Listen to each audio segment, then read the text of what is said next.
Welcome to DuckBloke Tuning. Please like and subscribe and leave comments in the comment section. Welcome back to DuckBloke Tuning and Finding the Sweet Spot.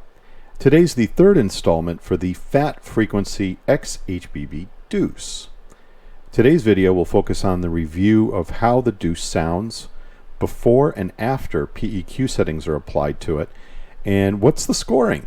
Is there a difference between out of the box and what we were able to achieve by applying PEQ settings to the Deuce? So let's walk through the steps first. So the first step was to measure the Deuce using the 711 coupler and loading those into RU. I did this, and I'll throw up a graph on this screen over here, the measurements both wired and wireless. So I used my FATFreq pods to measure it wirelessly, and I used a cable to measure it wired.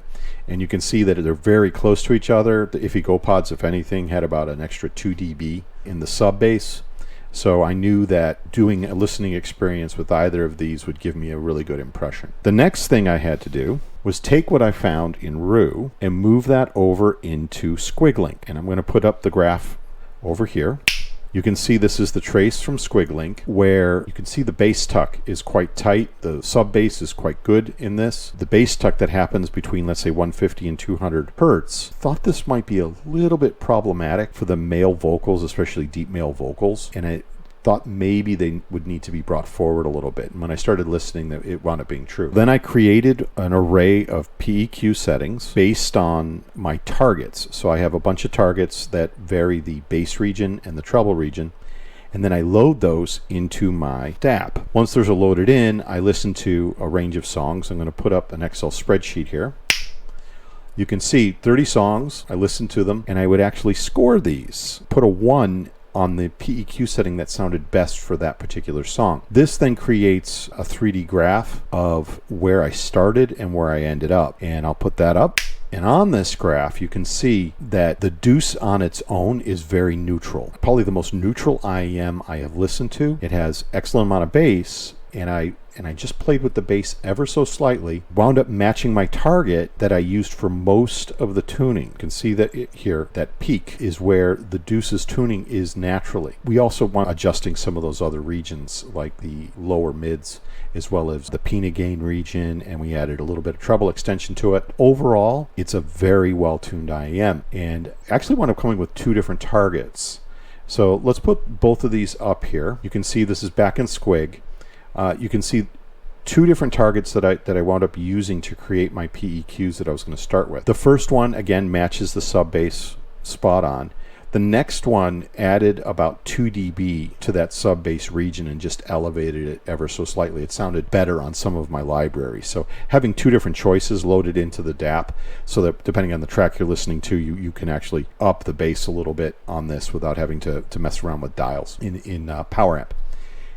And the next thing I did was I took the best PEQ setting and I loaded that into the FATFreq K19. That's the FATFreq K19 desktop DAC.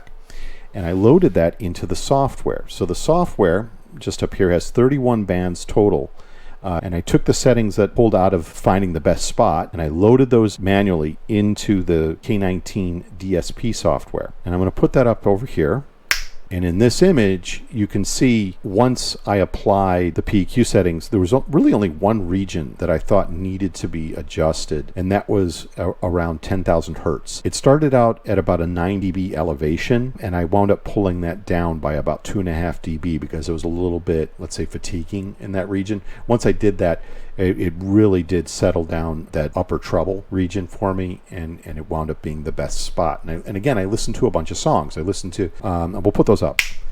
These are the songs. So this is what I use as my mini library to do the final editing of the PEQ settings. It gives me some stuff that's bass, like disco. It gives me some delicate songs like Roberta Flack, and it gives me some rock and roll and so forth. So it gives me a little bit of a broad range, and it lets me do that final tuning. The next part is to take those final settings, adjust the Power Amp text file, and reload that as the best file into the DAC. And you can see here, I've got this in here as the FATFreq X HBB Deuce. You can see DuckBloke tuned, and that wound up being the basis for what I would listen to my final library. And the final library is 40 songs. It's quite large. So let's show you that table.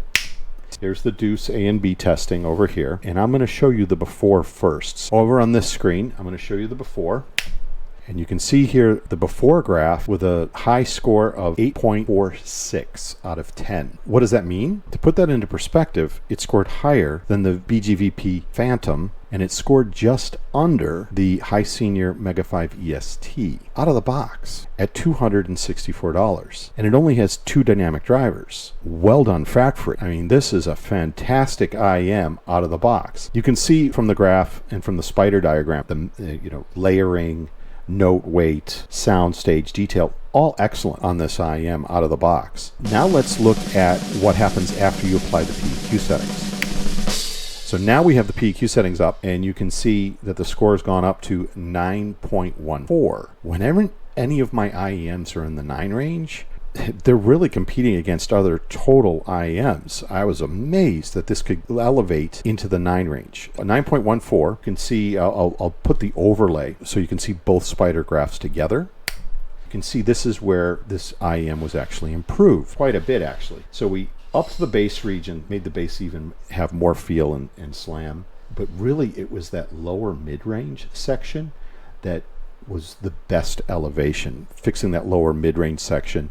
And it also gave it better sound stage. We had better note weight, better layering, more detail. The only thing that remained the same was the timbre and the color, as well as the sibilance and the tonality. Those remained the same, but the texture actually went up slightly as well by doing that. But still, the texture, again, it's a 2-driver set, to be expected. You're not going to have an insane amount of texture on this. So overall, I'd say that this IEM is definite rec.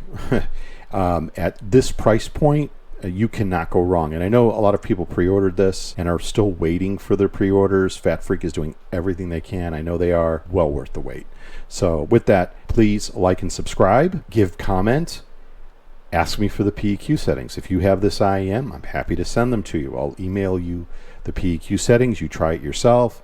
Then you can add more comments into the video, suggestions, and we make this a better experience on this project. This really is a project to help the community, get everyone the maximum value out of your investment. And with that, Duckbloke out. Thank you for visiting Duckbloke Tuning and finding the sweet spot. Your comments are very much appreciated. I'll try to respond as quickly as possible. Share the PEQ settings with you if you own these particular IEMs or if you plan on purchasing them to maximize your investment. Again, thank you so much for supporting the project.